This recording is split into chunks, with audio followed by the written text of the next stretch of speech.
A live bootstrap web with Justin Jackson. Now it's time for the panel. Tune it in, don't you change the channel. It's the panel, it's the vibe. Justin and Brian keeping it alive. Welcome to the panel, where 3 bootstrap founders talk about building a better business and a better life. I'm Justin, the co-founder of Transistor.fm. And I'm Brian Castle. I'm the creator behind Builder Methods. And we've got... Jordan Gall. Great to be here. I'm the guest for today. You're the guest and the founder of Rosie. That's Yes. right. It's always great to catch up with you, Jordan. Yeah, as many of our listeners know, maybe not all of them. I know we've had some new listeners, but you and I go way back, and we had a podcast together for like 10 plus years, and we still post over there on Bootstrap Web a couple times a year. Yep. I'm going to be playing the third wheel in this conversation. It's just going to be Jordan and Brian talking, and but maybe I could help set this conversation up because I want to get Jordan going here. So, Jordan, you're building an AI, a company built with AI. I should say AI is central to the product, right? Yes, that's right. Mm-hmm. Yes. And the product is heyrosie.com, an call answering service, which is AI powered. And this is the line I want to talk about I think we've all kind of noticed the last 5 months, something's happened. Yes. Like something in the industry has shifted. And I think it has some of us pumped up, has some of us starting new businesses, has some of us doing pivots, has existing teams kind of reeling. And yes. Jordan, you said, I want to talk about the transformation occurring inside our company, and I assume many others, due to AI tooling for engineers and beyond. What did you mean by that? Okay, so I'm in danger right now of going on an unhinged rant. That's what we want. Brian and I want to just relax this episode. We're just here to provoke you, Jordan. Let's do it. So help guide me so that there's some structure to it. Okay. Me being on this podcast episode right now was like, I need to talk about this. Yeah. I need to get some of these thoughts out and work through it with others. And I think it's helpful because I've had similar conversations to this over the last few weeks privately.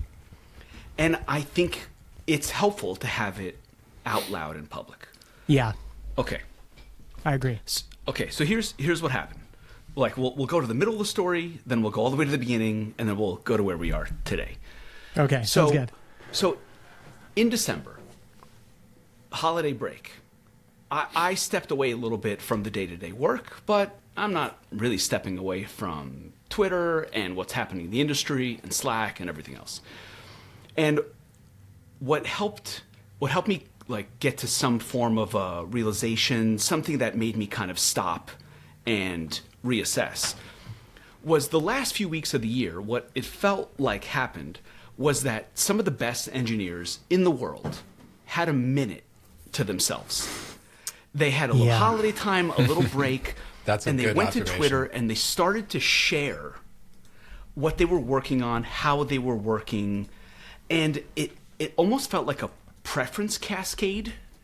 You know, a preference cascade is like everyone knows something, but no one's really... It's like the emperor has no clothes. But then once someone raises their hand, once Andre Karpathy comes out and says, I feel behind. Okay. Yeah. I want to pause on that one. Okay, because you're picking up right where I think Justin and I left off on last week's conversation about this. Okay. I think you're absolutely right. I think everyone is seeing it. And I do think that this change happened around December, and it's carrying over into January. Yes. And like what we were talking about, and what I think everyone is acknowledging now, is that like a lot of this is like off the back of Opus 4.5 coming out in November, and like, you know, Gemini and GPT-5, like the models got really good. But you just pointed something out that I didn't quite think about, which is at some point around the holidays, everyone has a minute to catch their breath, and they have a minute to go to go play around with the tools. And so you're right that like all the people, or a lot even of the people, DHH. DHH is like probably the most high profile one. It's part of this social friction just like fading. Like you don't have to be embarrassed anymore. I think a key moment was Boris, the creator of Claude Code, saying he hasn't written a line of code himself in 30 days. And 90% of the code he pushes to production he doesn't even look at. So all of these like... I mean, that's pretty similar with me too. And that only happened in the last like 60, 90 days too. Yes. So it is months. It's working its way up to the year. But it's really like the past like 60 days.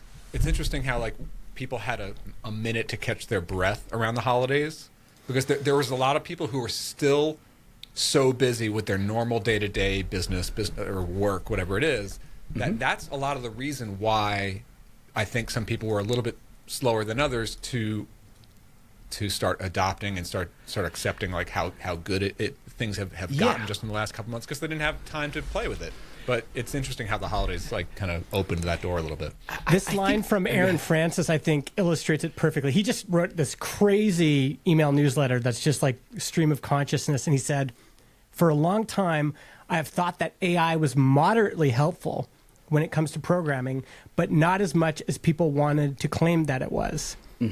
But over the holidays, he says, just right around Thanksgiving, I was one-shotting things that I would have previously taken me many hours. It wasn't perfect. I still had to babysit it quite a bit, but that's when the curve changed for me in terms of how useful it actually is. Okay. So practically, right, this is happening like at people's desks. What they're working on, they're like, this is better than I expected. This is better than I thought. My skepticism is fading. But I also put a lot of emphasis on what happened around the holidays in the like social acceptance of not being embarrassed anymore. There's no shame. Yeah, it's both together. It's like the one piece is like things like the tooling got so good. The second piece is like people are changing their behavior and changing their trust levels and being openly accepting of using these tools. Yes, like, and I feel like that flipped. And when that flipped, and I was kind of watching it, and I'm not technical, so I'm kind of watching it from a distance, but I'm starting to see the posts, and I'm seeing the responses to them, and I'm seeing the DHH skepticism fade, and I'm starting to see the X algorithm is much more responsive now. So I start liking things. All of a sudden, I'm seeing every single thing on Claude Code. I'm seeing everything on Nano Banana, and what it did for me was it helped some things from the last few months make sense to me. Specifically around, we have two backend engineers, Rock and Andrew. And what I started feeling from Rock and Andrew over the last few months was a sense of impatience. They were like, why are we going so slow? Why am I waiting for product to get me these specs? Why are we only putting in these 3 sub-features into this feature release when I can just build the 4th and the 5th one right now? Like, so they were pushing, and I kind of didn't understand. My instinct was like, okay, relax, but like we got to follow the process. Yeah. And at some point around the new year, I said, "Oh, I'm wrong. This is not normal. We need to rethink some assumptions." And now we kind of go back in time a little bit. If I think back to CartHook version 1 as an abandoned cart product, which was your first startup, for people that don't know, this was your first startup. And you started this around what year? 2014, something like that. 2014, 12, okay. And I remember so many weeks of us talking on the podcast about your evolution across different teams of like your product process. Like that was a big ongoing project for you. It was like, how do we ship and execute product really well as a SaaS company? I remember that was like because we started like a lot of other companies start. It's like one guy doing the development, maybe 2 people. You don't really need a process. You're just kind of talking. So when we transitioned, it like you're forced to change. Okay, so we then transitioned to like a checkout product, and that required a different process. What we learned was that you can't mess up a checkout. You can't just have a bug. And so we had to shift our process to accommodate for the needs of the product. Okay. Then we started Rally, and we raised venture money. We built a bigger team, and the process looked completely different again. And then we pivoted, and we shut down the Rally checkout product, and we pivoted to Rosie with 6 people, and we had to adjust our process again. And to me, like the most symbolic element of changing your process is the product person. Right in the middle. How do you translate between customer needs and design and which features and how do you prioritize? And that felt to me like the heart of the company sets the pace on what are we doing, how fast are we doing it. And what happened basically right around New Year's is I just felt like, oh, we have to change our process again. But it's not for a different product. It's not for different requirements. It's because the nature of the process looks differently. Yeah. Yeah. So I want to identify. I mean, dude, Okay. what you're identifying honestly has been like the premise of my Builder Methods business since last year. Honestly, like I work with teams on it now. That this is what Builder Methods Pro is all about. It's literally about it's not just about adopting AI and how to use. Like, yes, I have a course called How to Use Claude Code or Build with Claude Code, but it's not. Honestly, it's not really about that. It's about That's part of it. The tooling is just the surface level. What actually matters is our workflow.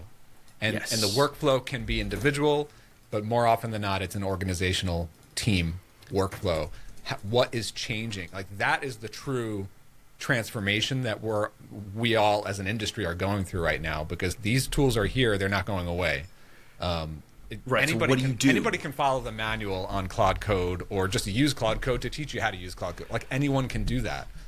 What actually matters is the workflow, and like that's what I talk to people and teach every single day since last year. And it's like that's the thing that like every single company is needing help with right now. And I talk to them at all different levels. I'm doing a private workshop next week with a team of 6. I'm talking to another one with a team of 400. And they have the same questions, the same needs. Because the company is trying to deliver value, not code more efficiently.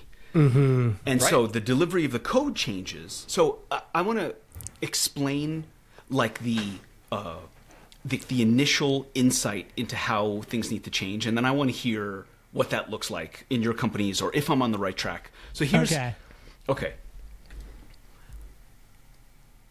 I mentioned the frustration from engineers, and they were like, well, like, how come we're not going faster? And in our company, what was happening in the translation layer at product between what do customers want, how do they want it, what should come next, and so on, what felt like was happening was that product needed to hand over a ticket in linear that was well thought out and thorough. So I would call it an 8 out of 10 on the completeness and thoroughness of the ticket that you needed to hand over. Now, the reason you needed to do that is because the cost of making a mistake on the engineer's desk was very, very high. If you give the wrong set of requirements or if it's not very thorough and you're asking the engineer to make these micro decisions about these interactions and these connections, and then it comes back to product and it's not quite right, it's very, very costly. You got to go back to the engineer's desk. You got to go back to this. You got to go back to the QA process. You have to re-engineer things. You're wasting time and effort, frustration, energy, momentum. And now, because the cost of, quote, mistakes by the engineer that cost has gone to near zero. And so to go faster, the way we're thinking about it is that the ticket from the product manager's desk can just be like a 3 out of 10 on the thoroughness and completeness. This is what we want to do. This is how we want to do it. But it doesn't need the fidelity of perfection, of do exactly as I tell you. Because instead of here's this perfect ticket that I've thought about for 3 days and documented perfectly and designed and done everything for you, and then you're basically just executing on what I tell you to, the interplay between product and engineering can be much faster and more fluid. You can hand over a ticket that's 3 out of 10. The engineer gives you back a working prototype, and then you can say, actually, I don't like it like this. Now that I see it, I want it like this. Can we change this thing? Can we choose this hierarchy of this CTA and then this thing and then this option? And because the cost is near zero for the engineer to go, sure, be right back. You know, an hour or two later, it takes it from like, here's a blank page, right, a blog post, to, well, here's a decently written out blog post, and now you can edit it. It's infinitely easier to edit than it is to go from a blank page. And because the ticket thoroughness at the product level doesn't need to be 3 out of 10, doesn't need to be 8 out of 10, it can be a 3, we're just pushing things faster. And the engineers are having an absolute ball. They're so happy. And so now the entire company runs on the pace of engineering. They're faster than everyone else. They're faster than product. Yeah. They're faster than go-to-market. At go-to-market, Rock is like, my man, I got our iOS app ready. And I'm like, I need to launch this SMS product. Hold on. I need a week or two. Right. It's crazy, right? I mean, it's interesting. There's so many different threads here and different parallel patterns that I'm seeing here, right? On the one hand, you're absolutely right. Like the whole feedback loop of new product from idea to not only functioning prototype, but this could be usable and just needs some revisions. Like the speed is incredible. I mean, shipping production SaaS applications to customers, like that still requires a lot of dedicated thought and careful product strategy and UX and honestly, it's I think a lot of this now at this level of like shipping production product features is really more about like having more restraint, right? Like because we can build it all, we can add just one more feature so easily, but at the end of the day, like product strategy is still product strategy. Customers want a certain job to be done, and adding too much bloat can hurt the experience, can hurt the product, can hurt the marketing, but can also cause bugs. But there's another parallel track here, and that's this like idea of I want to come back to that because I'm not sure if I agree with that anymore. Okay. Yeah. the doing too much. I'm not sure if that one advice thing, is right. One thing I just want to get one word in before we get you guys go too far. It feels like inside of organizations, whether there's 6 people like Transistor or 100 people, one thing that is true is that whoever has the come to Jesus moment, they are like, we need to ship faster. I don't know if that's always in engineering. I'd say in Transistor, we've been slower in engineering. I'm the one that's had the come to Jesus moment, and I want to go faster. But I'm seeing in teams, whoever has the come to Jesus moment, and Adam Wathan just had this experience. He's like, wait a second. This changes things. This changes how we're going to work. This changes how much everything. Whoever has that moment, they're like, we got to ship faster. And so I think what you're saying will depend. It's going to land different for different teams. I mean, I think ultimately, like, I think we probably that's actually agree. But I thing. think what I was getting at was like the value of the product manager, right? Like, I feel like they still have value, maybe even more value than ever in the whole process. But they need to adjust also. They cannot. Absolutely. I think they need to loosen their grip. Yes. Yeah. Actually, you're totally right about that, because it's like what has frustrated me in for many years, but now it's like I don't need to deal with this anymore, is like the performative aspect of the design phase, the product management phase, honestly, like the spec or PRD phase. Like this is all like for me as a solo builder, I can sort of wrap all this stuff into one process for that only myself needs to run. But as like traditionally, there would be like a design phase where a designer would go into Figma and make a high fidelity, even just wireframes. There would still be a lot of performative aspects to this. Like, let's mock up a picture of what this theoretical app might look like, and then discuss it, and then maybe get sign off on it from the stakeholders, or show it to customers. All of that feedback loop is gone. It has melted away. You don't need to do that. Yeah, it's compressed. We don't need to draw pictures of apps we're going to build anymore. We can just build them, right? So that whole aspect of it, like the performative might be the wrong word, but it's like too many Traditional. just too many cycles of creative work that just does not need to happen in the upfront, like, theoretical stage. Well, this is why this moment feels so crazy, because as fast as technology moved before, there was these kind of paradigms that emerged that everyone was like, that's the way it is. It's like, here's lean and agile, and here's that. And that don't overbuild. And don't build too many features. Yeah, and the traditional kind of product person is the hub and spoke of the whole organization, right? Everybody is going to be relating to the product manager in kind of this way, where they're in the middle. They talk, marketing and them interact, engineering and them interact, customer success and them interact. They're researching customers. But the product person was kind of managing the whole thing, right? Mm-hmm. Like, there's some teams that just said explicitly, nothing gets shipped unless it starts and ends with the product manager.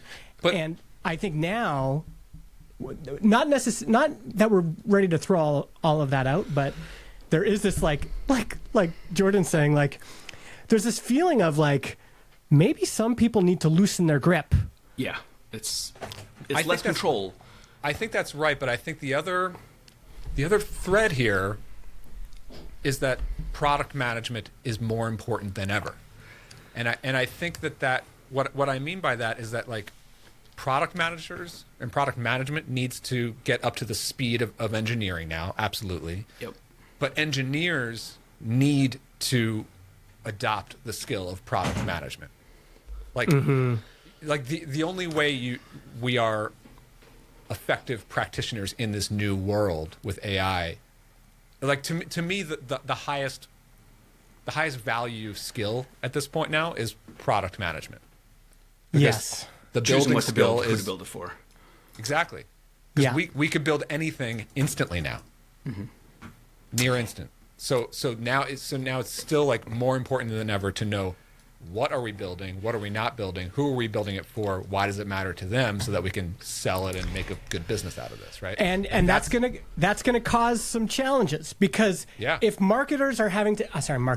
engineers are having to elevate themselves to product people, and now product people have the ability to technically ship things, there is a lot of stuff that was siloed before that was like, this is my line. Like, you throw me stories, I do the work, I throw it back, you review it, we go. But now all of those lines, and it is like, talk about managing people. And Jordan, you've been one of my favorite people to talk to about managing people. This blows everything up. There's going to be jealousy. There's going to be protectionism. There's going to be people pissed off. There's going to be people stressed. There's going to be people who feel threatened. Like, this moment is destabilized everything. Yeah, it's chaos. No doubt about it. The first few weeks of the year, I have felt crazy. I feel like out of breath at the end of the day. Because it is genuinely, like, it's challenging mentally, intellectually. You have to, like, force yourself to challenge your assumptions from the past. Things that have worked for you no longer make sense. I remember at some point when we first started Rosie, people would ask me often, like, why are you going horizontal versus vertical? And I would say, normally I would not suggest anyone build a horizontal product. And I still made sense to me to build horizontal because the market's so wide open. Yes. So, right, there's a similar analogy to, like, well, we have a roadmap. And we shouldn't try to build. I mean, we're building so many things at the same time right now. We are building in 6 months. What we thought would take us 6 months, it's 30 days. Yeah. And it is almost a matter of sequencing. Like, we can't send an email about this many things all within a span of, like, 2 weeks. We have to space it out just so people can properly digest and we don't lose their attention. And It's normally true. you'd be like, that's the other part, like, challenging part of this, is that, like, the building speed, and that's the whole stack from design to product to building, like, that speed still needs to fit the speed of humans, of like you said, like go to market, like that. Like, there are real world constraints, like whether it's announcements or diluting the message, or you know what? I think the biggest thing is I think it's just comfort. I think it's just psychological. It's just so much chaos. Most people are like, let's not do that this week. And no, I mean, from the product building perspective, I think you're right. Like we can and we should be moving as fast as we want to be, we can be with these new tools. But you're right. At the end of the day, we are making products to sell to customers. These are human people who buy our products.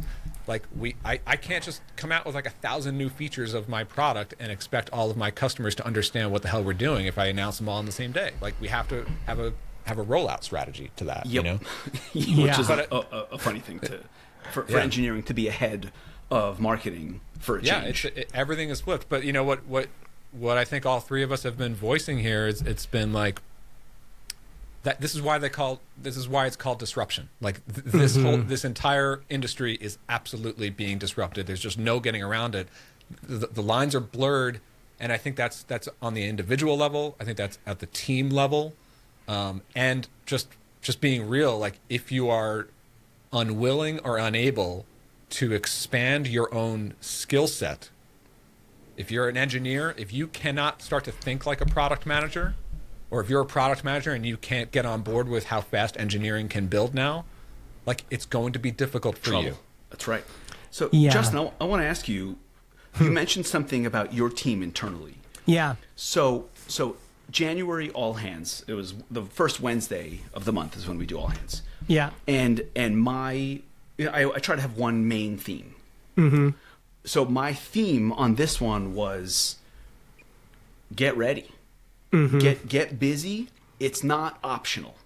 The thing I drove home was this is not optional. This is happening. We are going to go faster than we're comfortable. The entire company needs to get up to speed on this. I basically held up the two backend engineers on like they're leading the way. Like, and we are not just going to watch them. Marketing has to figure out how to write things faster. We need to figure out how to do our own UGC videos internally through these new processes. Product needs to learn how to do things differently. All the engineers, and I basically said, this is not optional. And I know that not everyone on the team is that comfortable with it. Yeah. And I think it's a real challenge for leadership in any company to get people on board. And then there's some decisions to be made on if someone's not on board and not getting there, like that's a very new reason to replace someone. Absolutely. I mean, that's just the reality, you know, like it's, I think what's going to be interesting in 2026 to expand this out into a little bit of like prediction for this year is I think that 2026 will be the year that the rest of the company's stack starts to catch up to the engineering speed that gained, especially in late 2025. So like engineers, product builders, we are now comfortable with Claude Code for the most part, right? And Cursor, and we can build, and we can, like for me personally in my work, the work of marketing, and product marketing and writing and web design and branding, that kind of stuff always was like way behind the speed curve of the engineering stuff. But now only recently, like the recent updates I just made on the Builder Methods site and brand, I did in like 3 or 4 days. It would have taken me multiple months to do that kind of stuff. All the writing that I do, all the newsletters, all the YouTube content, like YouTube is really, really, really hard still, but like writing scripts that I'm really proud of, and getting my best marketing and content ideas out, that this happens 20 times faster because I use Claude in the process. And so like at a team organizational level, like that side of the company stack needs to really catch up in terms of speed in 2026, you know? There's a few things I want to touch on. One is I think as much as I want to blow past, like kind of jump into the river in this rapid, this rapid river that's flowing, I do think, so most teams seem to still acknowledge that having some very senior engineers is going to still be crucial for this moment. You need people that can still understand architecture. You need people that can still understand.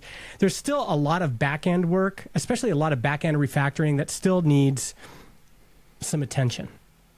the challenge that I'm seeing in our team, and I think other teams, is that this is like one of those generational shifts where people who loved writing code, people who their identity was, I'm really good at this. I've spent literally 10,000 hours investing in this, and that has brought me to the place where I'm now a senior person that you need.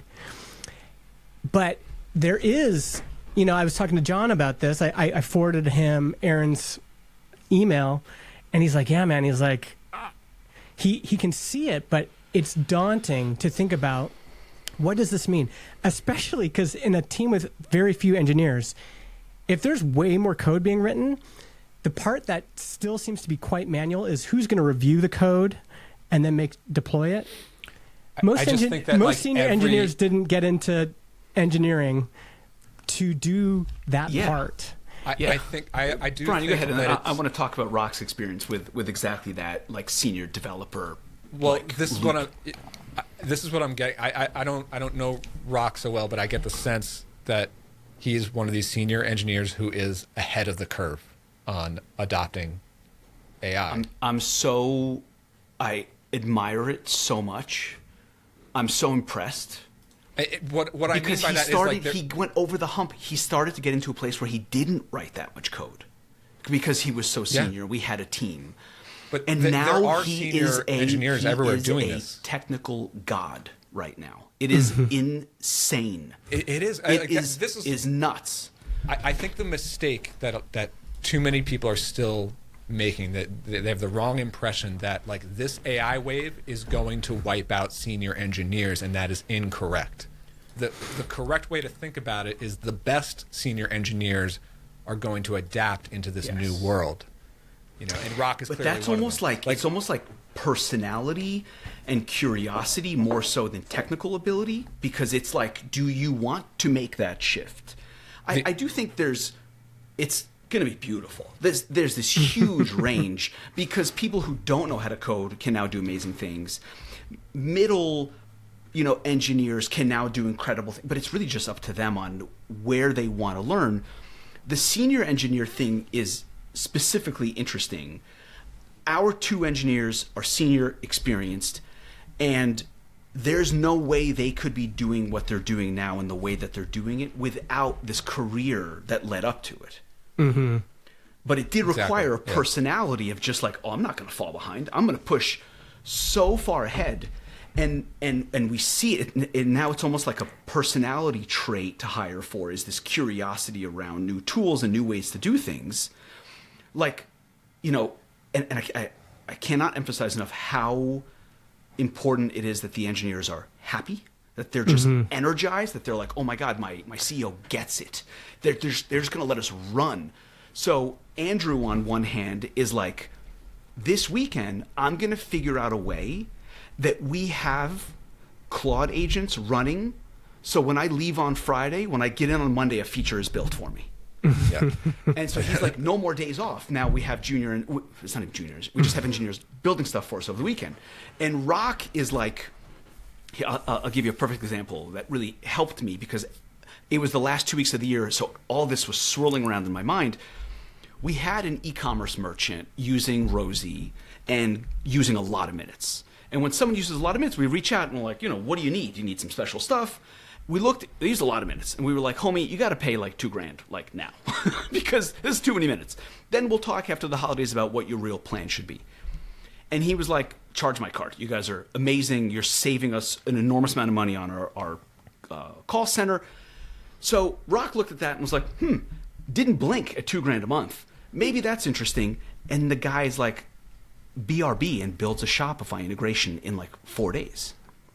Now, in the traditional software development process, not only is Shopify on our roadmap for like Q2, but it is unacceptable in a social sense to just ignore the product manager, leave her alone on vacation, and just build the thing yourself without even asking. But it helped her, because she's trying to be like, I know what happens when we lose control.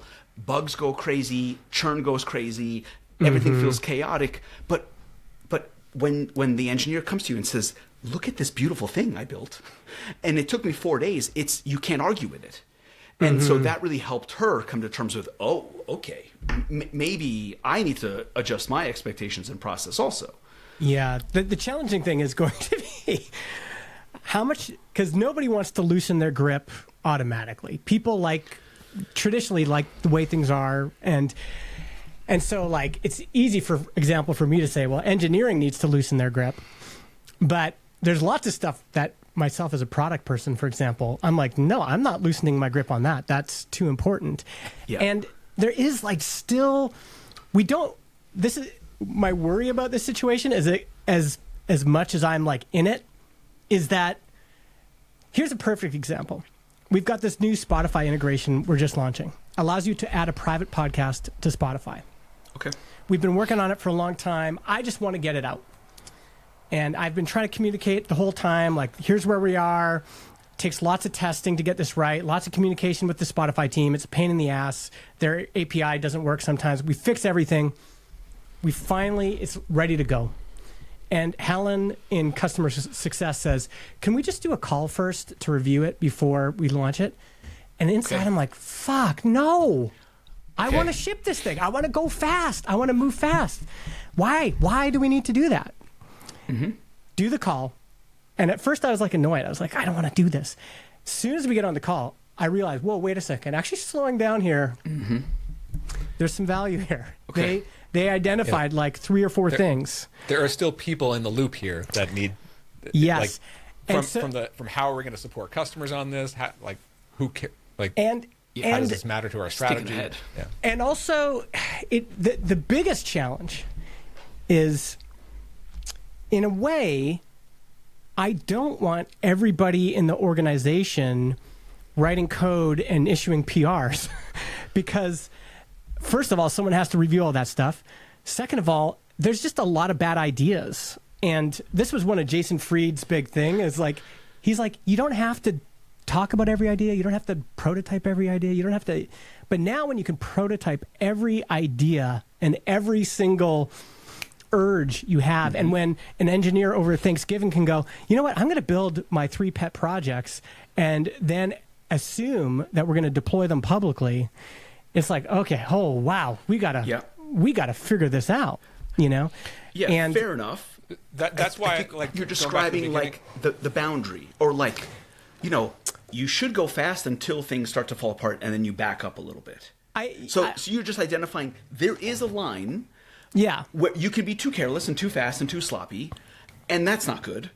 But not only does the line feel much further up in terms of speed and chaos, it doesn't look like the same line. It doesn't have the same shape of how things get done and built. And but the difficult part is, to me, this feels like you're just losing all of the rails that you used to have, which isn't always a bad thing. It's like when I left church and I was no longer a church person, the hardest part was I didn't have all the rails of church anymore. What do we do on Sunday? Okay. What do we still, do we still pray before a meal and all this stuff? And I kind of feel like we're having the same moment now. It's like, we used to have all these guardrails and these rules and these lessons hard won. I think the speed change and the mixing of roles in these organizations is extremely jarring to most people right now. But yeah, I do think that the one constant that really is not going to be changing, and this is what I wanted to kind of get back to what I was saying at the beginning of this episode, is that like product management and product strategy still has a place. It just might look different, and it is on an accelerated timeline now. But at the end of the day, the best products and businesses are built on making strategic decisions about what our customers want and why do they want it. And like that fundamental truth is not changing no matter what AI tools we have. Jordan, do you feel like your engineers have that though? Do you feel like your engineers are operating in that product sense, or are they just able to take a rough idea and produce? Like, do you feel like they've become more keenly aware of what customers want and like building really fantastic experiences based on what customers want, or are they just still getting? Is that insight still coming from elsewhere? I think the insight is still coming from elsewhere, and I think it's coming from product strategy. And it's almost like I'm just going to use our company as an example, but we are getting better at pushing forward the product strategy. Mm-hmm. It's more efficient to get to the point where you actually want to get to because you've decided that's what you want to accomplish. It used to be a very rigid the process. Strategy still happens, but we can deliver it in days, not months. Yes, and it used to require more rails, more control, more speed bumps. It used to require more control over the process. We had this experience at CardHook when we didn't have a good product process, basically before Jessica showed up. And we used to get feedback from the customer, hand it over to the engineers, and they used to build a feature, and it was like 5 degrees off. But 5 degrees off is not accomplishing what the customer wants to accomplish. And then we used to send it back to engineering, and that caused so much friction and so much disappointment. But all of that was geared toward, well, this is the product that should exist in the market with these features. And in order to deliver that, we had to build out this super rigid process that was right at every step. And now maybe underneath that, it's much more fluid, and it elevates product strategy into like a tiny little tip of the spear. Beneath it looks different. It's not this factory line, assembly line, this must be just right before it gets to this step. I wonder if, like, in many ways, it elevates product strategy, like you're saying, to the absolute most important thing. Yeah, and that's so exciting. I think what I'm pushing back on is that I'm just not sure. I've just met very few good product people in my life, and it also often depends on, like, for example, in the podcasting space, the person who's going to have the most product insights about the way the product should work is the person who has created multiple podcasts, who's hanging out with podcasters all day long, who really understands what it feels like to go through that process of being like, I have an idea for a show, and I'm going to pitch Brian on it, and then we're going to put a thing in the calendar, and then we're going to record our first episode, and then we're going to throw it away, and then we're going to release it, and we just hope that, like, there's specific attributes of great product people that it doesn't. I don't know if everybody's going to have those. I do think everybody's going to have to change, but I'm not sure if what. And I definitely, engineers with product people skills are going to do much better. So this is what I want to get at, because it's like what actually needs to change. How do we deal with this rapid change that is obviously happening? How do we adapt as individuals? But maybe, like, since Jordan is bringing it here, is like, how do organizations, how do teams adapt? I want to know. I think the question, I think what I want to get at here is that, like, on the individual level, like I said, engineers need to start to adopt more of a product management aspect. Product managers need to understand the engineering process and maybe have some experience with it. But at the organization level, maybe it means more pairing of like the product manager and the engineer literally working together. Working, like the customer feedback loop and the engineering loop and the product management loop are like in the same room or async or remote room, whatever. Like they're in the same loop, so that the rapid speed still happens. Like feedback from the customer, product manager is in the decision-making process, engineer is working with Cloud Code to make it happen, goes back to the manager, goes back to the customer. They're all working together instead of department over there, we're going to wait 2 weeks for this next sprint for that feedback to be processed. No, that's the old world. Like now, so it's like if you're a solo builder, you need to be mixing your skill sets, product manager and engineering. If you're an organization, the product managers literally need to be working with the engineers together. And it's like so like no more of like stepping on each other's toes, or like I'm working outside of my lane. No, we're all in multiple lanes now, so we need to work together. Yes. So this is what Jessica, our VP product, identified as the inevitable next problem. If this stuff just starts flying, then what it felt like to us was we're going to have constant conversations. We're going to have calls more often than we used to, because in the old process, things were buttoned up. It was 99%. Like, you don't need to be that creative. Like, build what we decided to build, and here's what it looks like, here's how it functions. In this new world, if you start moving a lot faster, then a lot of the decisions happened in a different place in the process, and it felt like we were going to have to talk to each other every day, and the async would kind of be challenged because of that. So on I'll tell you what we're doing for point, it. Yeah.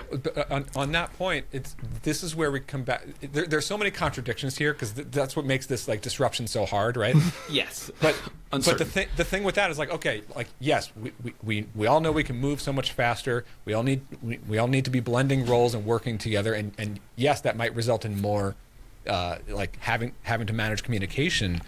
But this is where you bring in the element of restraint.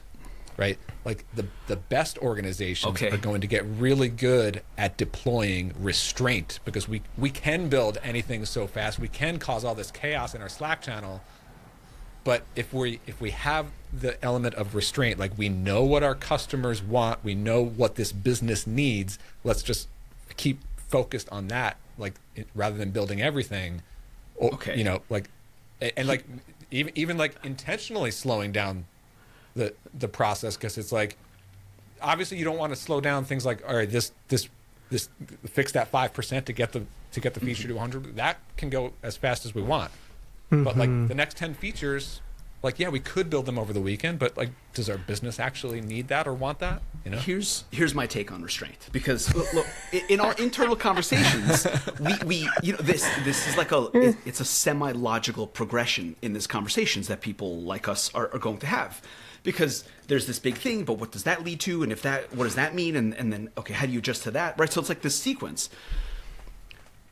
I think my gut on restraint is so attuned to a process that no longer exists that I don't believe myself. I don't believe my assumptions on restraint, and therefore I don't have any confidence in my measurement of what restraint means. And I think the only way to find that is to just remove restraint entirely until the universe says, hey, you found your limit, time to add more restraint. And it might be like an order of magnitude different than what you expect. Yeah. So and that of like is worth challenging. Look, I mean, we should do this again in 90 days, and I'll let you know where we found the line of restraint. Because right now, I've taken the brake, whatever the governor, the thing that slows people down when you go too fast. I've taken it off, and I was like, no, we'll find the line. We will find the line. Right now, let's see how hard we can push and how fast and how messy things can get before we say to ourselves, hold on. Because if we try to anticipate where that restraint is, I'm near certain it'll be way too short of what it should be. I want to get a little bit out of the theoretical and into like real case studies of what's happened. Like, you know, because we have you here. Let's talk about Rosie, right? So, because Rosie is in a place now where you're well over a year in, year or two in, right? Like it's like 14, 16 months, something like that. I mean, you know, your revenue growth has been incredible. Like, you have product market fit, right? Like, you have a strong customer base. So, what is it strategically, product wise, that needs to be changing so rapidly? Like, what's happening right now? So, the way I look at it, the kind of like top line view of it is that Rosie was unichannel in voice. It answered your phone for you. And 2026, we're going multi-channel. And so Rosie is a brain that knows your business and has context around your business and your customer and what you do and how you want to deliver it and where you're located in your hours of operation and what you're specialized in, what you do and don't want to do. So it knows about your business. It's an employee in your business. Right now, we use that Rosie brain to communicate in one channel. But as we know, LLMs are just text IQ. And we happen to take that text and synthesize it into an audible voice.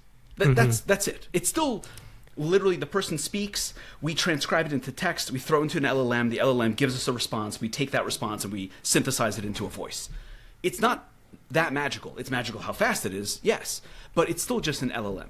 And so if there's a Rosie brain, it's currently adding value in one channel. Yep. So what makes sense to us is, okay, add more channels. SMS, email, outbound, CRM integration, and then move into this next phase of, okay, instead of handling inbound, how do you generate new leads? How do you identify in the CRM that this customer, you can state as the business, we want people to use our service every 90 days, and there's a customer in your CRM that hasn't done any business with you in 65 days, and it's time to call them, it's time to email them, it's time to text them. And so that lends itself perfectly to, over the next year, we're going to build out these 10 big features. And now it's like, what if we just did all that in Q1? Yes. Yep. And because we have an existing customer base of like 1,500, I also look at that as, well, when we launch a new product, we launch it into a very willing audience. Mm-hmm. And so the faster SMS is next, I think we'll get 10 to 20% of our customer base adding on an SMS service for between $50 and $200 a month in the first 45 days. So get the thing out there and get it into beta and learn and price it properly and push it out. And then after that, it's outbound. And after that, it's your CRM integrations. And after that, it's so the speed is directly connected to revenue growth. Yep. And so why Restraint is kind of the question. Yeah, no, but like that, but yeah. I think it's perfectly realistic to ship that in Q1. That yeah. But I guess when I said like Restraint, like, and believe me, you're talking to like the most impatient person in the world here. Yeah, too. it's not like we're taking two sides of the argument. It's just like this. This concept. But I'm just saying, like, it's sort of like building it all in the same week per se, or like, but also like logistically. Okay. Yeah. Like decide, like having the restraint to take a beat to decide. Let's actually roll out SMS before we do email, because we did a little bit of customer research to realize there's a higher percentage of customers who are ready to get on board with SMS first, right? Like, and so like and like yes, technically, Rock could probably spin up both email and SMS in the same week, but that could also lead to like technical. Crossing of wires and a million all this things. Stuff. And it's less technical issues and more strategic issues. And so, and then perfect example like really is rolling it out. Perfect example is this week is SMS. So we're going into beta, and I will tell you at some point, like right around the new year, I really had this moment where I was like, I don't know if I'm going to be necessary. At first it was like our developers are going to be necessary, our designers are going to be necessary, and then I had a moment of like, well, what do I do here? And over the last few weeks, what it's shown me is there are decisions that make a massive difference, that really set the course of the business, that are disconnected from the technical. And so a perfect example this week has been a number of conversations around how to price for SMS. And when you get down to it, there are some tough decisions to make in these software products. Is it an add-on? Is it a usage-based trial? Does it come with the initial trial? What about the new users? How are they handled differently from the existing users? Do we want a low entry point at $50 to get people to use it as much as possible? But I thought we said that we want to encourage adoption by giving people a certain number of conversations for free because we need to get the widget on their website. Yeah. And so if you're going to do that, but then it doesn't make sense to have a timed trial. So all of these things are a puzzle that do require human decision making that you do not want to outsource to an LLM. Jordan, how much, because I think you nailed it, obviously, like as the CEO, like you're the strategic decider on most things, right? I am using it. I'm finding myself using AI and Claude specifically probably more hours in the day in the decision-making process than I am in the building process. Obviously, I use it to build stuff, and I'm not hand coding anymore, and I'm flying when it comes to Claude Code. Is it like a thought partner? Thought partner, yeah. Okay. Like 100%, like probably, I would say like 90% of my chats in Claude these days are strategic thought. Help me think through this strategic decision for my business. And I've been doing that for over a year now. I used to be on ChatGPT. I moved all that into Claude, and it has been an absolute. It's hard to like point to like observable things on the public level, but like internally, because I'm a solo founder. I don't have partners. I don't have a team really. So like a lot of my strategic planning is basically between me and Claude. You do need conversation.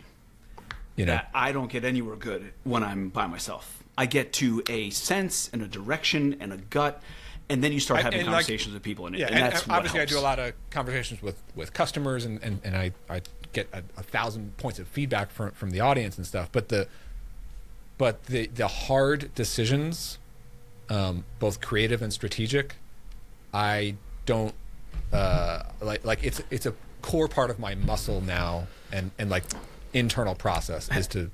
Have you gotten there, Justin? I'm not there on those things. I think I have and I even have a bit of a different take about marketing. My thesis, kind of going forward, that I'm developing, and maybe this is wrong, is that you're right. Marketing is going to be slower than everything else, and I think it's going to remain slow, largely because you can speed up some of the processes. Faster than before. Faster than before, in that you can build a website faster, and you can automate certain things. But so marketing has always been about rising above the noise, getting noticed. How are we going to get people to notice and care?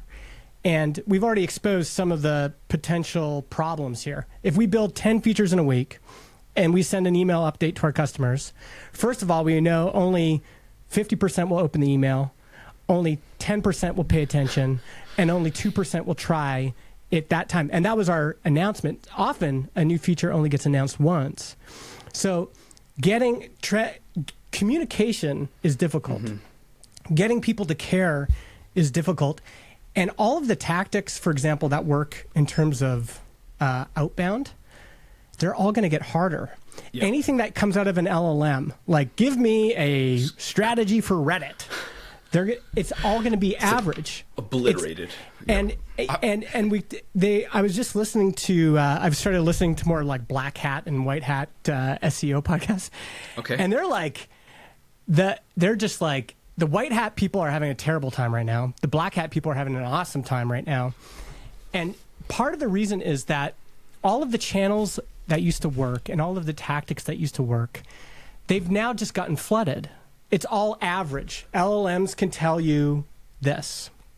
The stuff that's going to work is going to be real hand-to-hand combat, like it's going to be Justin doing an AMA on Reddit manually. Artisanal communication. Artisanal. Yes. It's going to be like, and there's going to be companies that are scaling it, that are just spray and praying.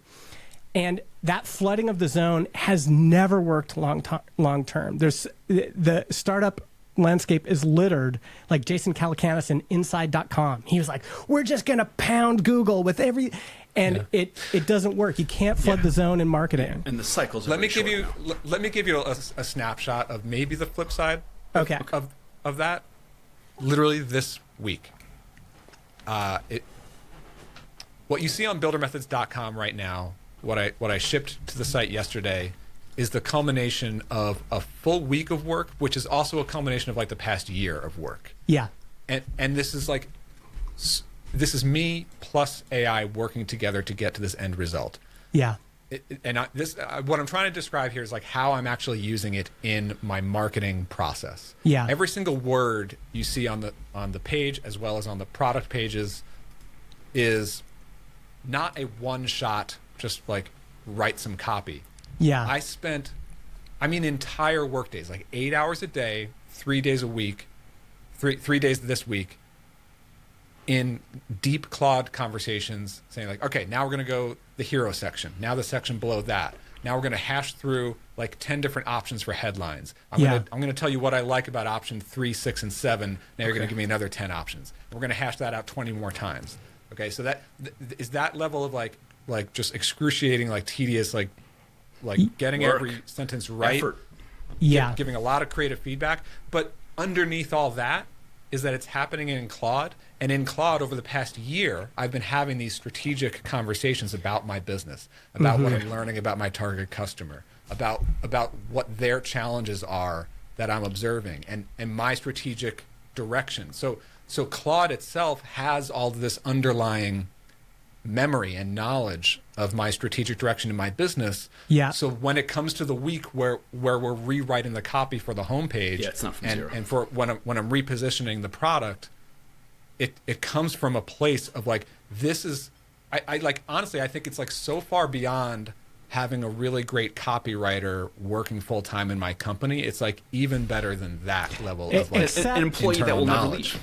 Yeah. Just let me think. I want to add something But after it's that. not just what I'm trying to say is that it's not just here's a prompt, generate words for me. It's Sure. like you know, it's this strategic memory baked into it. I agree. I think it's still, that is quite an artisanal process you just described.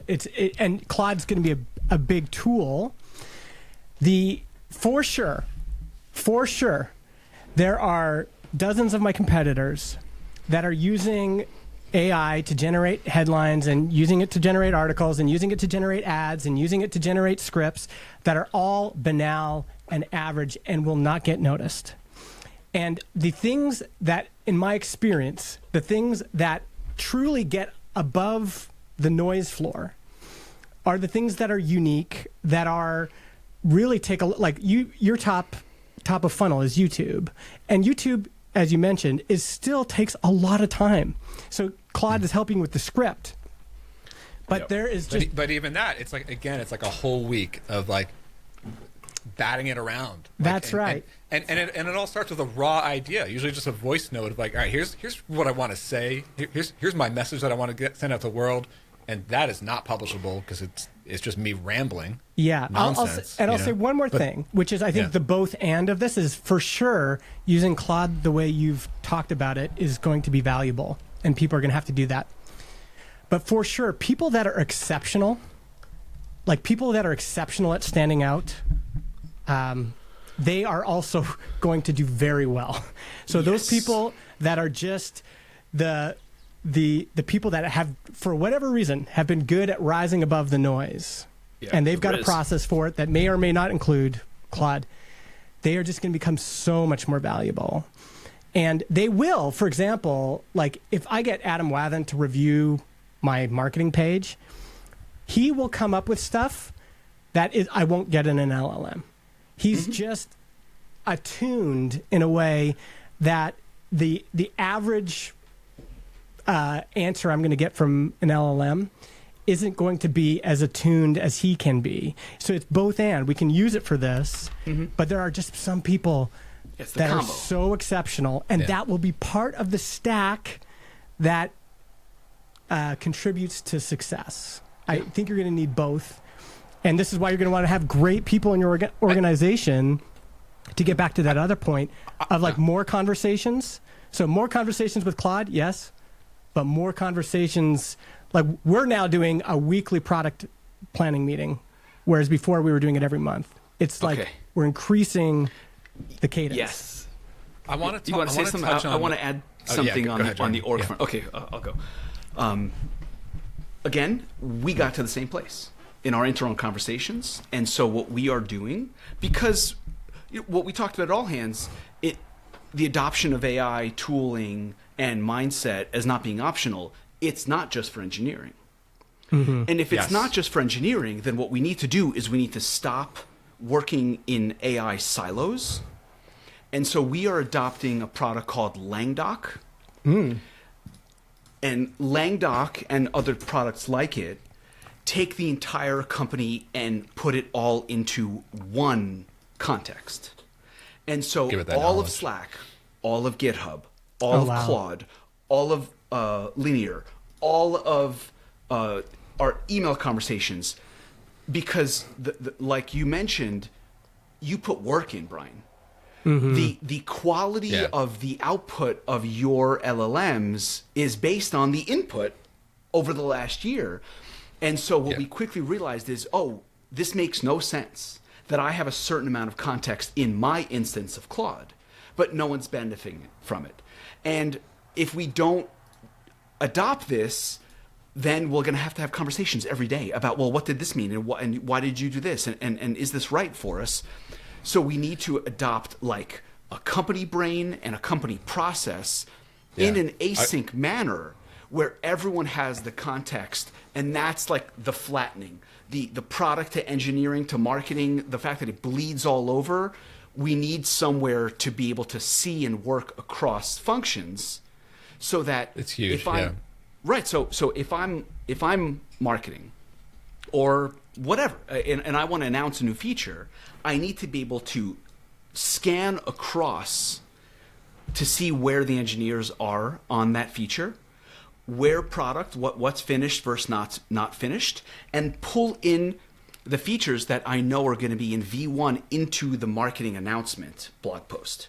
Without saying, wait, hold on a second, what's built versus what's not built? Wait, hold on, did we include that? Did we not include that? Yeah, or like, do we have to have another call like for the fourth time today to talk about it, right? So that visibility and the buildup of the context at the organization level felt like this next missing piece of, we can't ever get to where we want to be across all these functions without some shared context among I was actually just dealing with the same exact thing on my much smaller level today, because I have a video editor on my team now, and like, how do we share this knowledge? I was like, should I have a team Claude account? Like because I'm using Claude to like help decide like how do we cut shorts out of our long forms, and I need him to be able to do that without me in the loop. Yep. But I think there's one key takeaway here. I wanted to talk about it back before when we were talking about like the senior engineer, but I think it absolutely applies to marketers as well. And I heard Dan Schipper from Every talking about this a couple weeks ago, and I think it's spot on, which is there's this third level of player now that I think most people are missing. There's the two levels people have been aware of. There's like the okay, so if we let's just talk about engineers for a second, then we can take it to marketing. For engineers, there is the the AI pilled engineer. No, sorry, let me how do I explain this? There's like the vibe coder who's non-technical, who's using tools like V0 and Bolt and Lovable to whip up MVPs in a weekend. Non-technical, But then there's the engineer who's maybe still like in denial of AI and pretty slow to adopt it, and old school, just wants to hand code everything. And those are fewer and fewer now here in 2026. And people seem to have thought that like those are like the two camps, and it's but there's this third camp, which is like the senior engineer who absolutely has the full stack background, can hand code anything, knows how the system is architected, but is not writing any code anymore, and is exclusively doing their work via agents. And even a lot of times they're not even like manually reviewing every line of code that the agent writes, because they have these agentic development systems that they're working with context windows. They're doing spec-driven development. They're using MCP. They're doing all these like high-level advanced techniques, development techniques as a like, this is like the new 10x engineer or whatever. That's the god tier stuff I was talking about. Rock, Justin, were you going to say something? There's like a growing class in our industry of these players who have been adopting AI for the past year, and now they're at this like expert level. I think there will be. Yeah, I think that definitely exists in engineering. I'm still skeptical of whether it exists in marketing. But I think what we were just getting at in marketing is using AI at a deep level as a thought partner, as a strategic partner, to analyze options, to analyze incoming data, help you make smarter strategic decisions, creative decisions. I just think the whole go-to-market, marketing channels, everything is going to be more saturated than ever. There's going to be more players. There's going to be more people. There's going to be more bots posting everywhere. Yeah. And the difference in marketing is going to be who could actually get real customers in the door. And I mean, not to pick on Every and Dan Shipper, but like they're doing like 1.2 million in annual recurring revenue. And they are the most AI advanced on the cutting edge. If they had figured out a way to automate and augment their marketing to increase their content business, you'd think they would be doing more revenue. But they're doing about 1.2. They've been around for quite a few years now.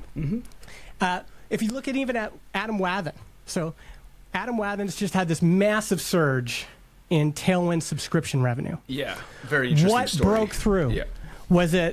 Was it something? What broke through? It was the human real, element. vulnerable, above the noise. Nobody had done that. Nobody had put themselves out like that. And I'm not saying not everybody has to do that, but you have to. For marketing now, when everybody's using agents, everybody's augmenting their process, everybody's augmenting how much they can produce and how fast they can do it. What's going to stand out? If the playing field is just rising, Yep. and everything's getting more saturated, and everybody wants attention, and there's more companies than ever that want attention, this is going to be the most challenging time for marketing ever. One thing I want to clarify though is that like, I think there's a huge ocean of a difference between using AI to like automate and spray and pray robotic, like, you know, AI slop as marketing. Like that is terrible marketing. And that's not what I'm interested in, and I don't think that's what will work because there's so much that's what adds to the noise that we all need to combat and break through. Okay.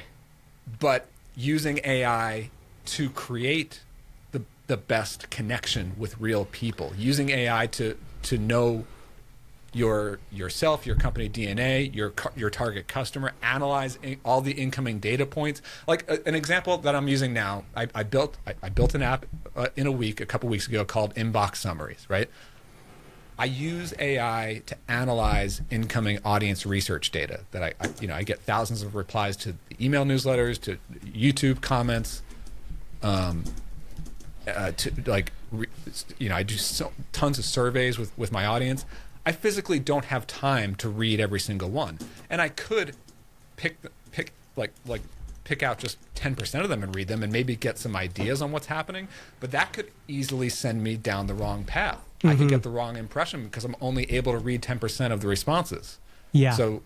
But if I have an AI that can analyze all the responses and give me trends and summaries and patterns and flag the most important ones that are actually worth my attention, and that AI is tuned and trained on real background data and strategy and memory about about what I'm trying to do here, that's actually useful, and that makes a meaningful difference when it comes to me deciding what to write about, what to make a video about, what product to release, and like that's what I'm talking about when it's like high level AI powered marketing and strategy. You know? I think one Justin, thing I'm distinguishing is that be contrary.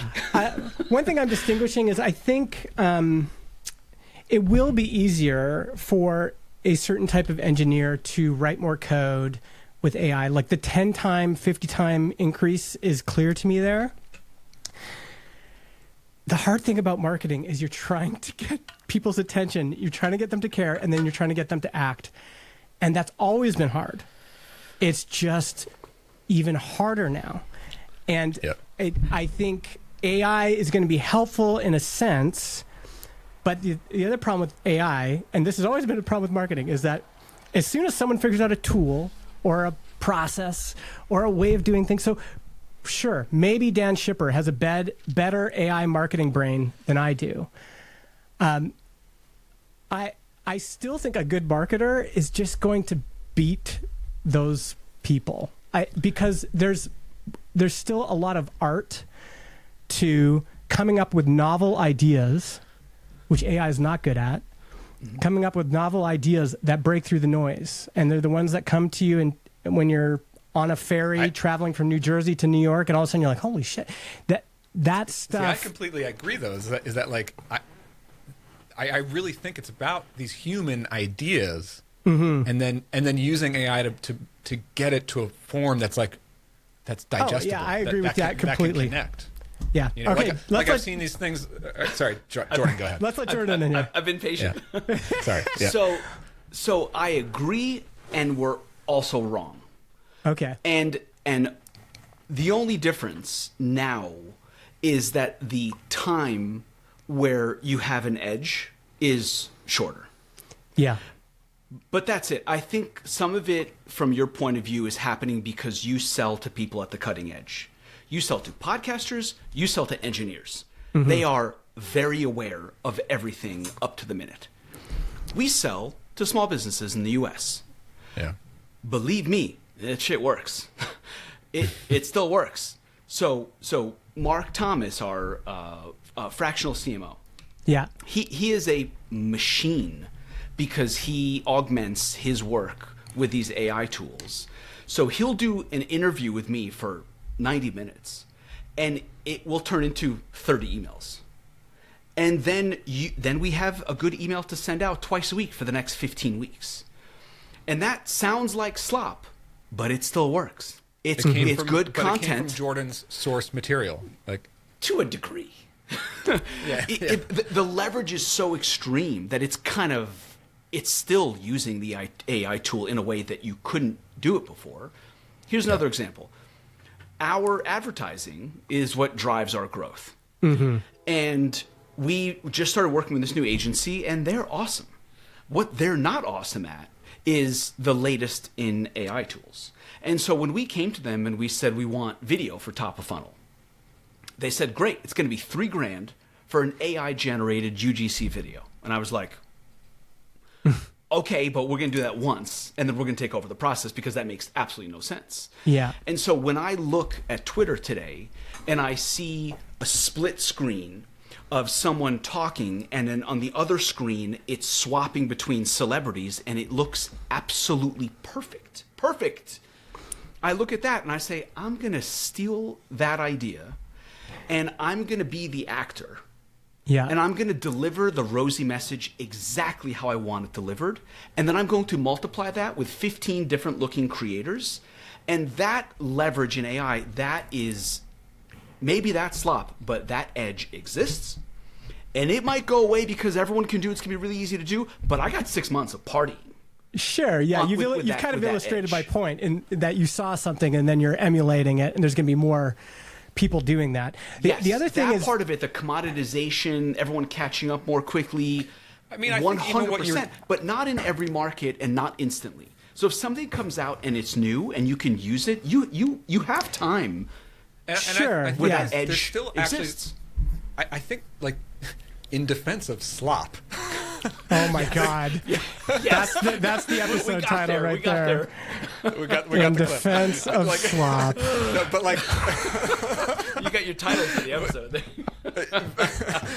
but I do think that, like, okay, like what you just described, Jordan, is like you are selling a product, Rosie. That is your product, right? And if there is a new delivery mechanism for getting the message out there and getting exposed to more people, even if it means like AI generated videos of people who are not real humans saying the same message that you want out there, it's still your message. Yes. You know, yes. What I don't like, the type of slop that I don't like, which is the noise that especially on YouTube, but you see this in all social media, that we all need to break through, there are all these like automated systems out there, just copycat systems essentially. Yeah. So any video that goes viral, there are going to be 50 new videos in the next couple of hours that are just like scraping the top performing videos and then regurgitating the same exact content just for the clicks and the noise. Like that is pure noise, not helpful, you know. Yeah. But in many ways, 95% of marketing is just copying each other and doing the same stuff and not standing out, right? And now it's just accelerated but that's different and from what you turbocharged. described, right? Like that's different from what you described, which is like just scaling out to like exposure, right? Yeah, leverage. Just that's right. It's except the channel hasn't changed, which is, you just said that paid acquisition is still your top channel, and so to me, like all of the power of that channel is in Facebook's I mean, Facebook's going to have a very good year. This would be a good year to buy stock. I think that there's going to be so many companies that are looking for distribution channels. And if they used to be content, SEO, paid acquisition, PR, events, there's a bunch of those that are going to get way more competitive, including ads. I think, and ads is always about, can you hold their attention? So if something helps you hold your attention this week and you can keep automating those ads, that'll work fine. On the other hand, I think things are going to move slower too, in the sense that Transistor's had a real increase in signups. It's not like we've accelerated how much we're posting. It's because all of the work that I did, my body of work, engaging on Reddit, engaging in forums, engaging on Quora, all of these things, publishing YouTube videos, publishing AMAs, it all kind of sits there in these systems, and it actually stays for a long time. So some of these cycles are going to get shorter, like in terms of what works. And then some of these things, some companies are just going to have this bedrock of strength as long as LLMs continue to accumulate new content the way that they have. So some of it's just going to eat. A lot of the existing players are going to have a big advantage. Like Buffer, the reason I think Buffer's growing right now, they've just got this bedrock of existing foundational, it's like more likely to get discovered. It's what I think the challenge is for the established companies. I don't know, I want to say this without saying things that I'm not supposed to be saying. They have no idea what we're talking about. These larger companies, even a 50-person company, 100-person company in the U.S., that is a small company. A 100-person company has no idea what we're talking about.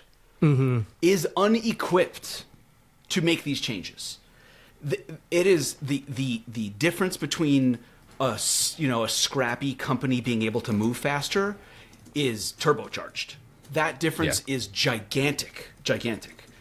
And so there's a lot of advantage accumulated to new organizations that don't have this like residue of how you've always done things. Oh yeah. I think that's part of the responsibility of leadership to demand your organization make these adjustments if you're a small company, and look at the individual players and say, how do I help you get there? Because if you don't get there, you can't come along for the ride. There's no doubt about it. That's a really good point. That's a really good pattern, because I'm seeing it on every single level, right? I see it literally at the code base level, to the individual level, to the team level, right? If you're dealing with the transition factor of before AI to post AI, that is slow and hard, right? So I have code bases that I started building 12 months ago, before I was full on AI in how I build. And those code bases are harder for me to work on today than the ones that I started 30 days ago in the new AI. Like, that's at the code base level, right? Then you have like the individual people in our industry. And I mean, I just noticed this, I observed this over the past year. The solo builder founders have been much faster and earlier to adopt the Claude codes and the cursors and the process, because it's just them, and they're able to adapt. And then once you even get to a few people, to 10 to 20 people teams and up, they're much slower, having a much harder time, and then to different degrees of like interest and motivation. Some of them are motivated and moving through this transition, and others, maybe leadership wants to move, but the ranks don't, and it's really hard. Imagine being in leadership in that situation and looking down at your 40-person engineering team, your 10-person product team, your 4-person design team, and you're like, am I going to accept things as they are, or am I about to wreck shop and change my entire business? Or that feels too risky, and these little competitors are going to start to bite. Yeah. I think it's a very, very challenging time. You know, we always end up in this bootstrap versus VC type of conversation. What we're really talking about there is just finance strategy. You know, how do you finance a product. And I think that is in crazy territory right now. You crazy brought up territory. I'm glad you just brought that up, because that was one of the last questions that we had on last week's episode that we were thinking about, like predictions for 2026. I just threw it out there. It was sort of a spur of the moment thought or open question. I'm really curious, Jordan, your thoughts on this. What happens to funding in 2026 and 2027, right?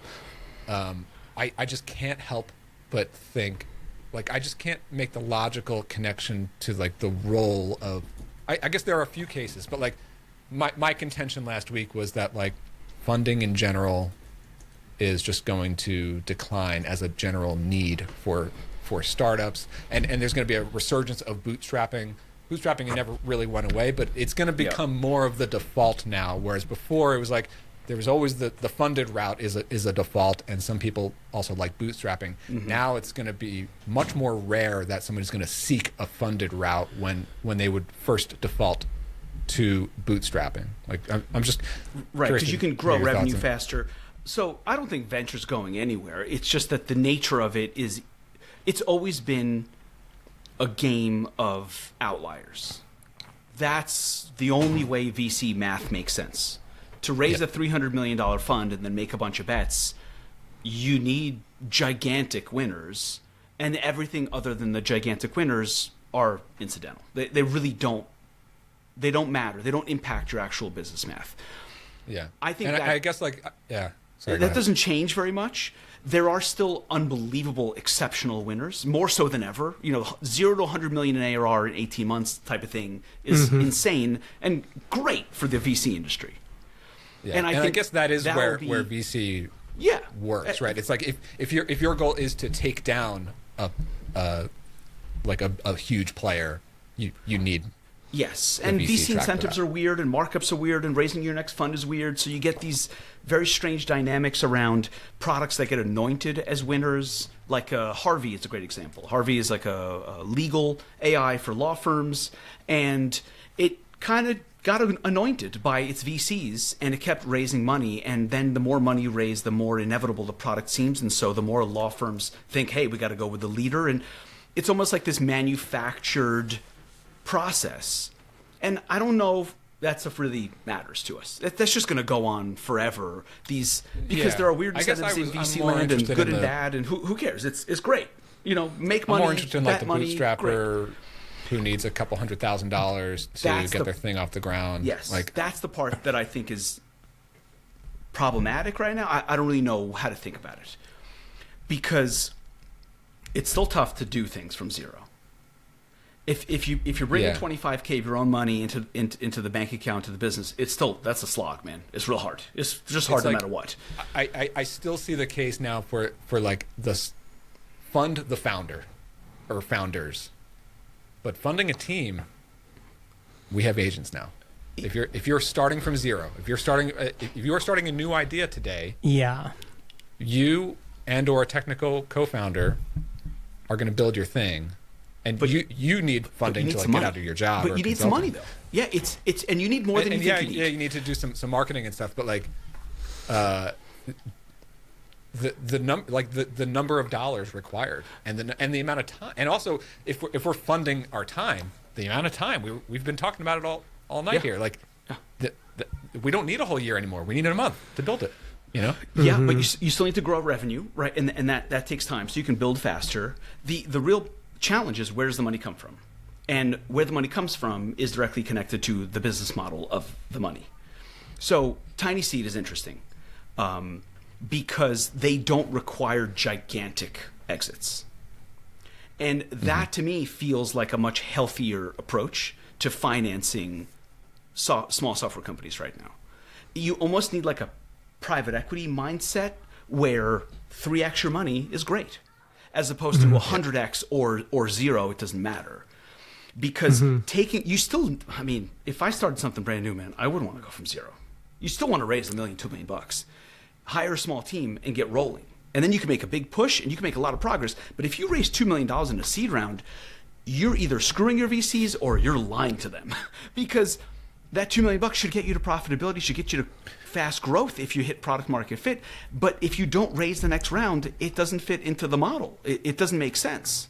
But I do think, and I'm sort of projecting out a little bit into the future of the next, I think the next 24 months, is that we are going to see an ocean of more builders, more people with building skill that you don't need to hire a team for. Right, but isn't that just an enormous amount of competitive pressure?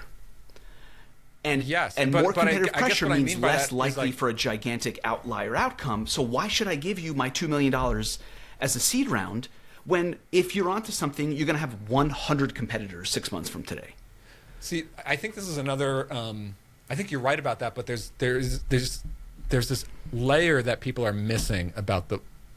Yes, there's going to be so much more slop AI built apps that do nothing. They get 0 customers. They're not going to go anywhere. Okay. And there's going to be thousands upon thousands of those. Obviously, there already is. But now it's still a fundamental truth that if you have a distribution advantage, you're going to win. At least some part of your market or all of it. Like if you have that insight, if you have that inroad, if you have the channel, you are going to do well.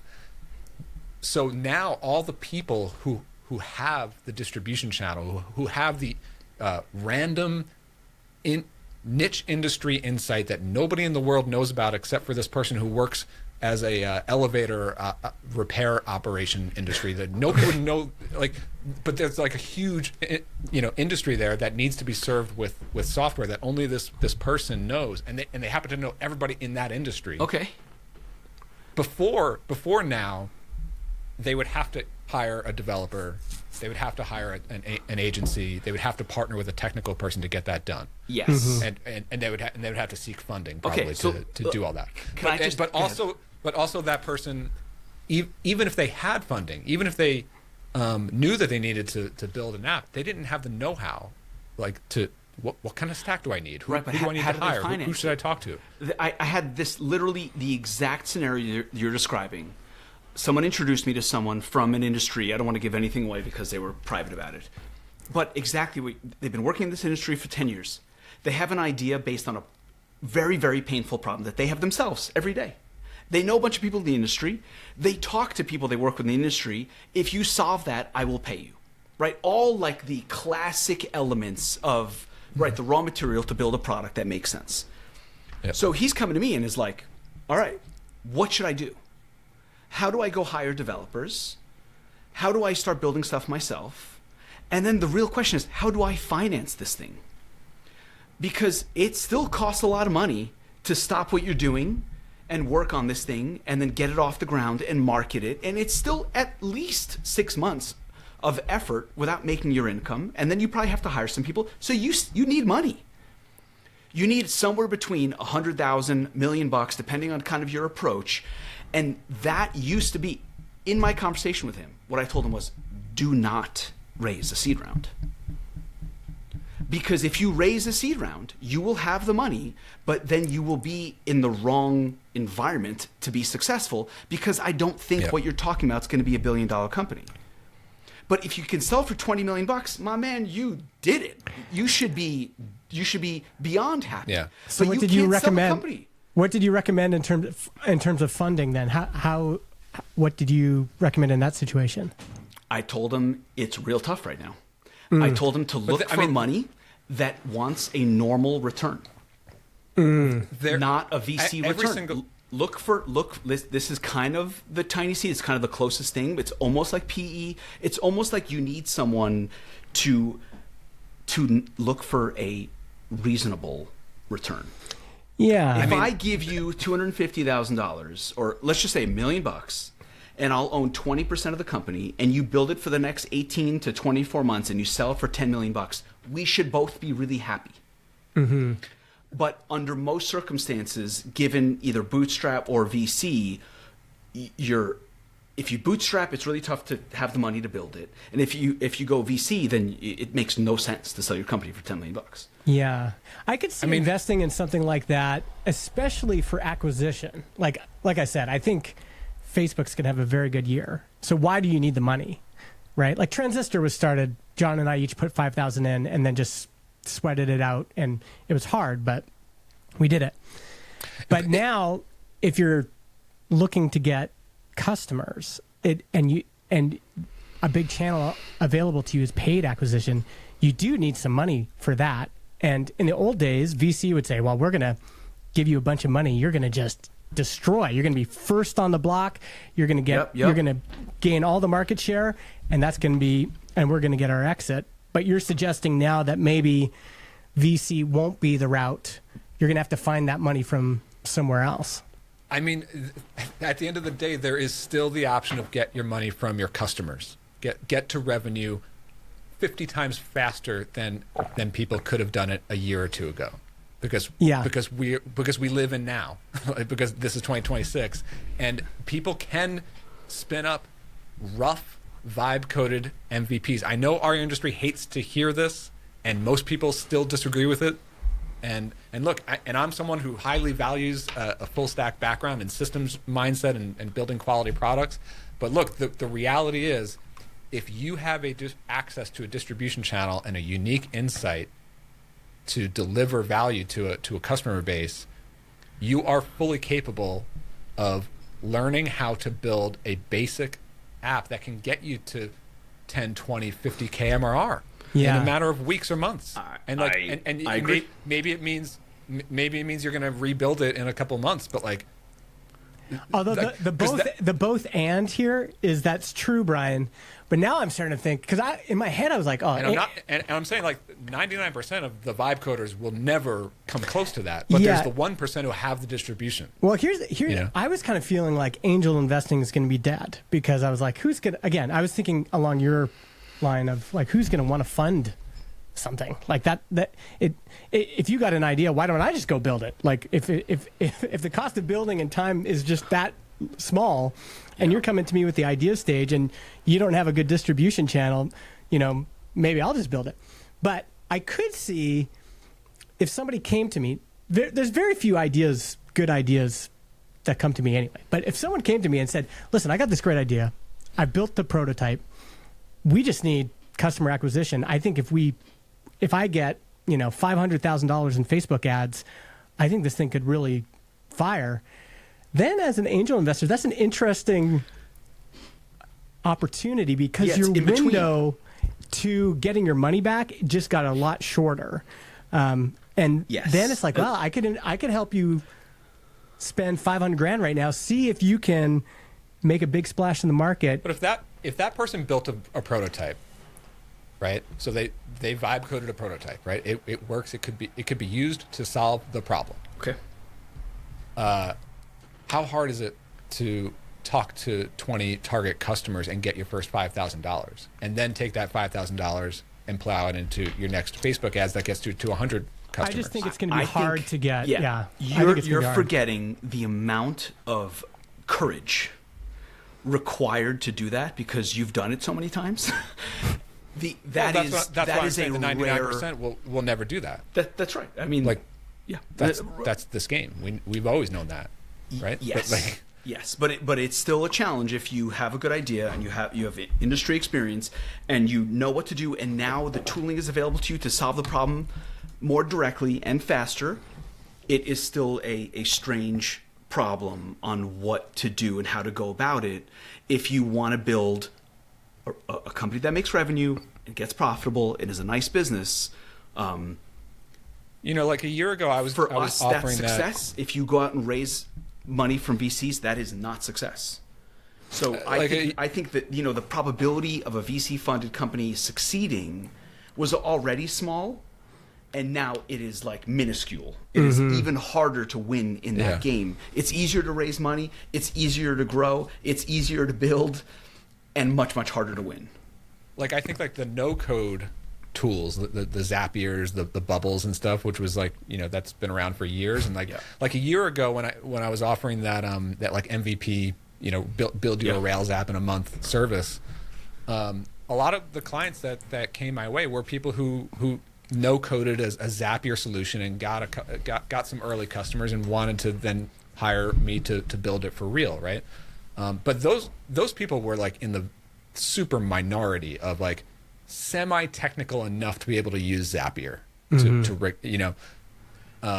the transition from Zapier to build, you can build a decent like React app, Next.js app or whatever, like, you know, not for everyone obviously, but like more people who have access to customers are going to look at that as like at least they're going to explore it before they go raise. The only other variable you might not be considering is that this is still so new. We have not fully grappled with what happens when the floor comes down here.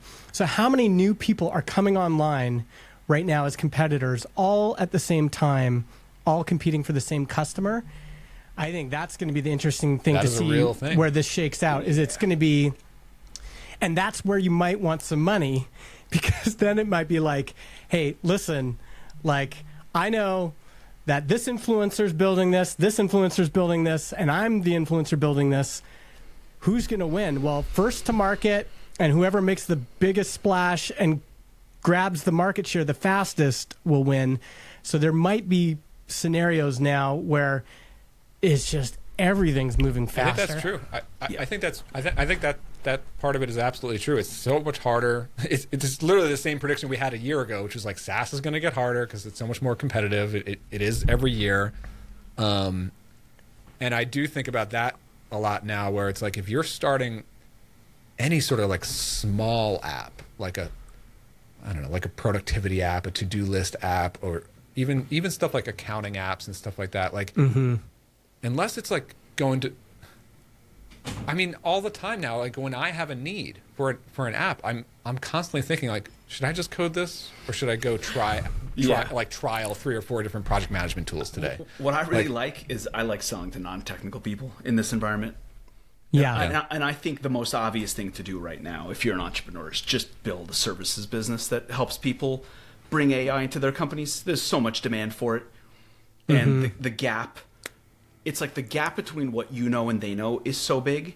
And at the same time, what you would deliver to them is so valuable that you're not really taking advantage of that gap. You're just delivering what people want. I think that is like, you could build a big agency quickly in this environment, going to small businesses, mid-market, and just being like, let me take a look in your business, and I guarantee you, dude, I can help. Retail, like, why can't I get my point of sale to do this in a retail company? Well, previously, it didn't make sense for you to hire anyone to build that because it would cost too much. But now, you could have a little business where you're just like, hey, I know your point of sale is a pain in the ass.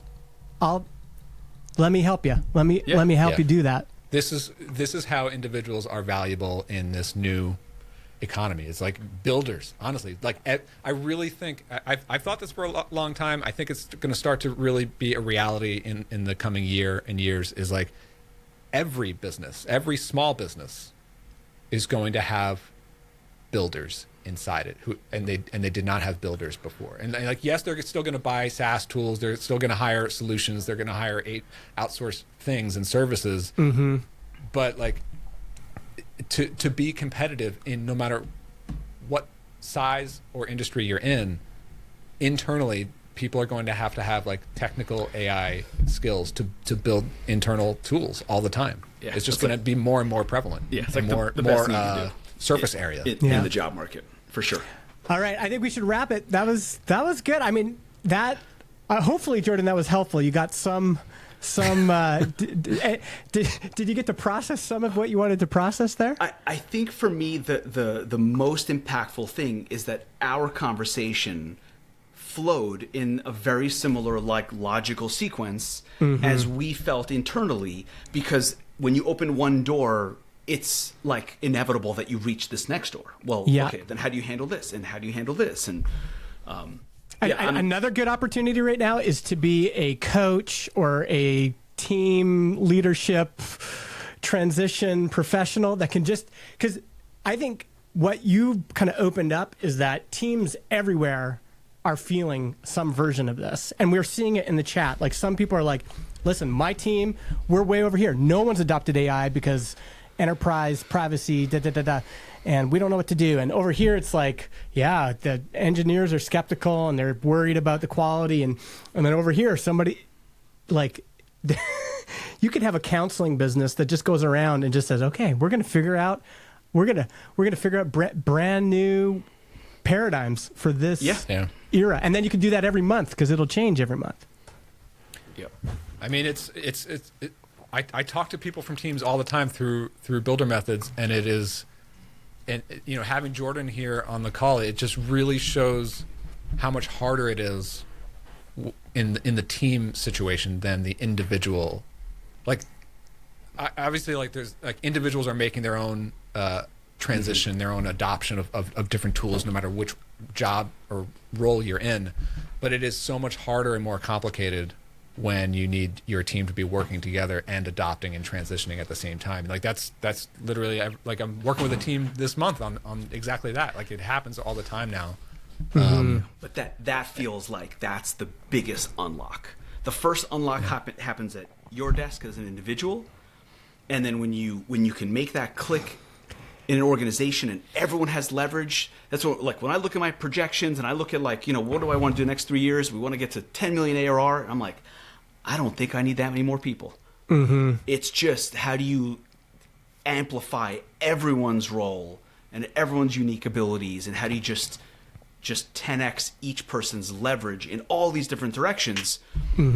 But doing it individually will get you one place. Kind of figuring out how to do that together feels like that's like the giant opportunity. I think we got to have you back. I mean, people in the chat are already asking for you to come back, but I think like 3-4 weeks even, just like to follow up, because it will already be a completely different year if we wait. Maybe the panel can actually be a panel. In 30 days or so, I'll be able to talk about these big projects that we accelerated over the next 30 days. Yeah. And we can talk about how the release and launch went. Did we go too fast? Did we find that restraint line? Is it working out? Do we get more benefit? Is it more painful? So, I mean, we're waiting to find out internally, and I'm happy to share as it happens. I want to hear about it. 30 days, cool. we'll have you back. Thanks, Jordan. This was really great. This is awesome. Thanks, buddy. Love your energy. Love that you kind of uncap what's going on in your own brain. It's always really inspiring to me. Thanks, everyone in the chat that showed up. We got Bo, we got Zach, we got Emmett. Moving Pangea. I don't know who that is, but they've been showing up. Ryan Hefner, of course. Rob Henley. Rob, we'll get to your question next episode with Jordan. And we'll see you guys all next time. Yeah. Bye. Thank you, folks.